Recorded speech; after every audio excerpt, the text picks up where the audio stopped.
Aujourd'hui, nous parlons de cet article qui est paru dans le Nature Scientific Reports en 2024 par l'équipe de Vincent Szabo à Montpellier. La question soulevée par cet article était la suivante. L'utilisation protocolisée de milrinone permet-elle de réduire l'incidence d'infarctus cérébral retardé au cours de l'hémorragie sous-arachnoïdienne anévrismale? Pour répondre à la question, le design de l'étude choisie est celui-ci. Une étude monocentrique, avant-après, avec un groupe avant 2014 à 2016 et une période après définie de 2018 à 2021, s'intéresser uniquement aux HSA anévrismales de l'adulte diagnostiqués par angio-TDM cérébral.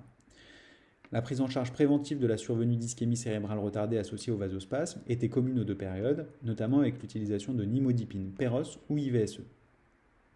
Durant la période avant, si le diagnostic radiologique de vasospasme était confirmé, les patients bénéficiaient en premier lieu d'une angioplastie chimique, éventuellement associée à une angioplastie mécanique en deuxième intention, et enfin à l'utilisation de milrinone IVSE pour les vasospasmes les plus diffus, qui étaient décrits comme récurrents ou sévères.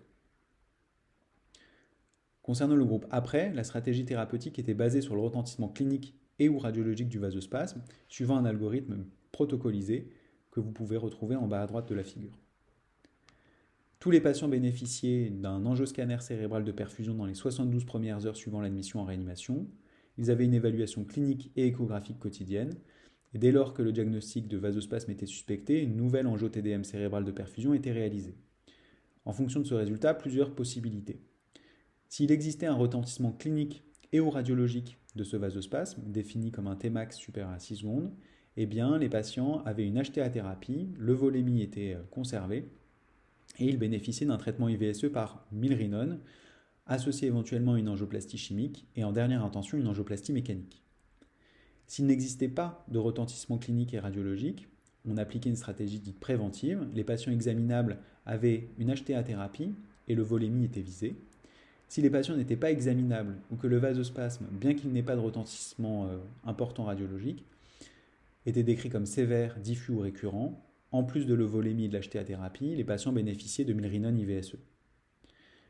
Un nouvel angioscanner de perfusion était réalisé dans les 24 heures suivant le diagnostic de vasospasme, et si les patients bénéficiaient de milrinone IVSE, ce traitement était poursuivi pour une durée minimale de 7 jours, avec une décroissance progressive par palier toutes les 48 heures.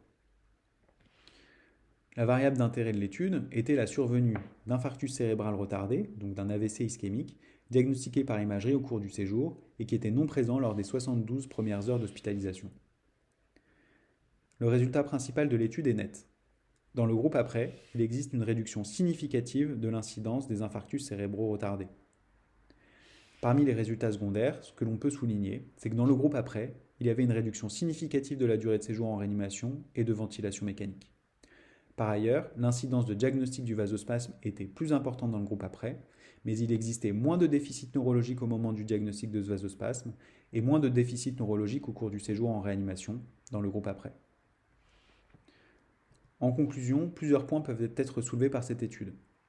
Cette efficacité à réduire la survenue d'AVC ischémique au cours de la prise en charge des HSA anévrismales est-elle uniquement liée aux propriétés pharmacologiques de la milrinone, ou alors à la stratégie diagnostique et thérapeutique agressive du groupe après, ou encore à l'effet combiné de ces deux éléments. De plus, l'effet pharmacologique de la milrinone est-il uniquement lié à une propriété d'inodilatation? Car parmi les données hémodynamiques fournies par les auteurs, le groupe après avait une PAM qui semblait systématiquement supérieure à celle dans le groupe avant au cours du séjour en réanimation. Par ailleurs, une donnée que nous aurions également aimé avoir est celle de l'impact de la réduction d'AVC ischémique sur le devenir neurologique des patients. Enfin, cette étude acte un changement réel de pratique, avec une utilisation en première ressource de la milrinone chez la majorité des patients et la relégation des techniques invasives au deuxième plan.